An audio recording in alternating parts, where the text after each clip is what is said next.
Assalamualaikum warahmatullahi wabarakatuh. Perkenalkan, nama saya Mutia Fadila, NPM 1951010431, kelas F semester 5, Prodi Ekonomi Syariah. Video ini ditujukan untuk memenuhi mata kuliah Metode Penelitian dari dosen pengampu Bapak Dr. Muhammad Iqbal Fasa, MPI. Metode penelitian yaitu suatu metode atau cara yang dipilih secara spesifik untuk memecahkan masalah yang diajukan dalam sebuah penelitian. Cara mencari ide judul penelitian: yang pertama, dari webinar terbaru. Yang kedua, cek jurnal terbaru, contohnya jurnal keluaran 2021. Yang ketiga, ide yang menurut kita menarik atau mudah dipahami.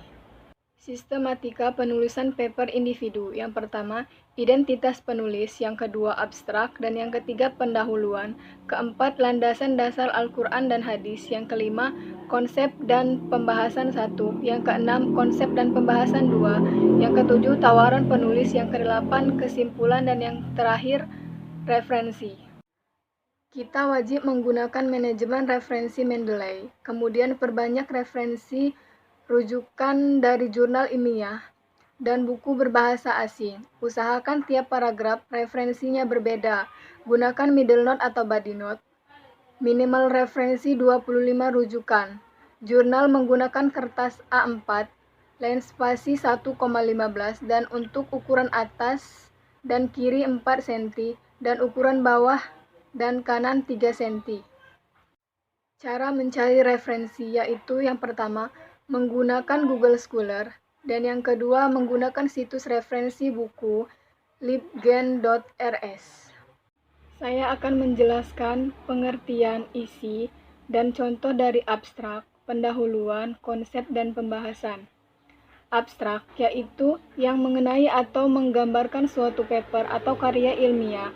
Biasanya di dalam abstrak ada masalah, konsep, bagian secara umum, metode penelitian yang digunakan, dan hasil penelitian.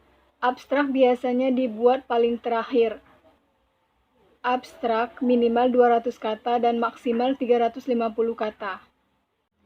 Tujuan dari isi abstrak: membahas masalah, tujuan metode penelitian, dan hasil setiap paragraf. Harus ada referensi, tidak boleh dari blog atau web, menggunakan rujukan ilmiah, atau dari buku-buku.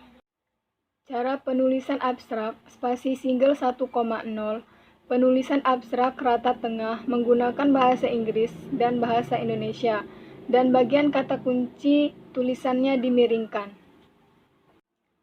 Temuan lapangan, contohnya dari hasil wawancara penelitian bersama Bapak Muhammad Iqbal Fasa pada tanggal 12 November 2001 pukul 14.00 waktu Indonesia bagian Barat. Jadi, di dalam abstrak kita bisa menuliskan berdasarkan observasi penelitian pada tanggal berapa, pukul berapa, dan harus merujuk pada rujukan pertama atau rujukan utama. Kita bisa mendeskripsikan narasi pada topik penelitian. Tools yang bisa dengan wawancara, observasi, dokumentasi yang kita tuangkan dalam tulisan, dan kita bisa menambahkan pendapat kita. Kemudian ini kita bandingkan dengan teori dan penelitian yang terdahulu. Ini disebut menggunakan metode penelitian secara kualitatif. Sedangkan metode penelitian kuantitatif menguji pengaruh tools yang menggunakan kuesioner SPSS dan PLS dan lain sebagainya. Pendahuluan merupakan bagian awal dari sebuah karya tulis ilmiah yang menyatakan maksud gambaran umum dari observasi awal dan fenomena mengenai topik yang diangkat dari materi. Pendahuluan berada di bab 1 yang berisi latar belakang masalah, rumusan masalah, dan tujuan, data fenomena, perbedaan teori dan praktek, perbedaan hasil penelitian terdahulu, rekomendasi dari hasil penelitian terdahulu, ulasan singkat penelitian terdahulu. Jika di dalam paper yang difokuskan dalam pendahuluan hanya latar belakangnya saja, yaitu berisi garis besar fenomena perkembangan dari pembahasan secara umum dan khusus. Konsep dan pembahasan dalam paper konsep dan pembahasan sifatnya umum dan khusus yang berkenaan dengan judul kita. Konsep dan pembahasan satu lebih jelas, contohnya, konsep etika bisnis Islam dikembangkan menjadi worldview etika bisnis perspektif Islam. Konsep dan pembahasan dua lebih spesifik, contohnya, etika perilaku konsumen dalam kajian teoritis. Konsep pembahasan 1 dan konsep pembahasan 2 didapatkan dari berbagai penelitian terdahulu. Setelah pendahuluan penelitian terdahulu memiliki hasil yang akurat, namun berbeda hasil. Disinilah yang disebut research gap, yaitu kesenjangan atau perbedaan hasil dalam skripsi. Pentingnya adanya rekomendasi penelitian terdahulu. Pengembangan hipotesis yaitu suatu pendapat atau kesimpulan yang masih bersifat sementara.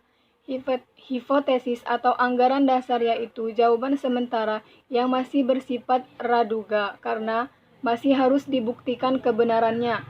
Dugaan jawaban tersebut merupakan kebenaran yang bersifat sementara yang akan diuji kebenarannya dengan data yang dikumpulkan melalui penelitian.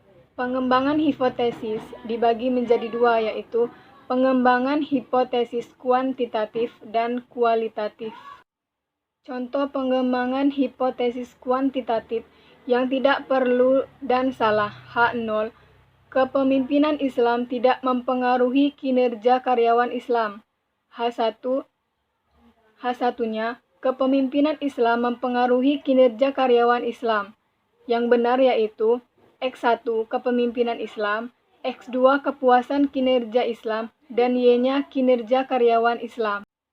A. Kepemimpinan Islam terhadap kinerja karyawan Islam. H1-nya, kepemimpinan Islam memiliki hubungan positif terhadap kinerja karyawan Islam. Yang B. Kepuasan kinerja Islam terhadap kinerja karyawan Islam. H2-nya, kepuasan kerja Islam memiliki pengaruh terhadap kinerja karyawan Islam. Isi dari pengembangan hipotesis yaitu yang pertama, konsep, teori, dan pembahasan yang relevan antar variabel.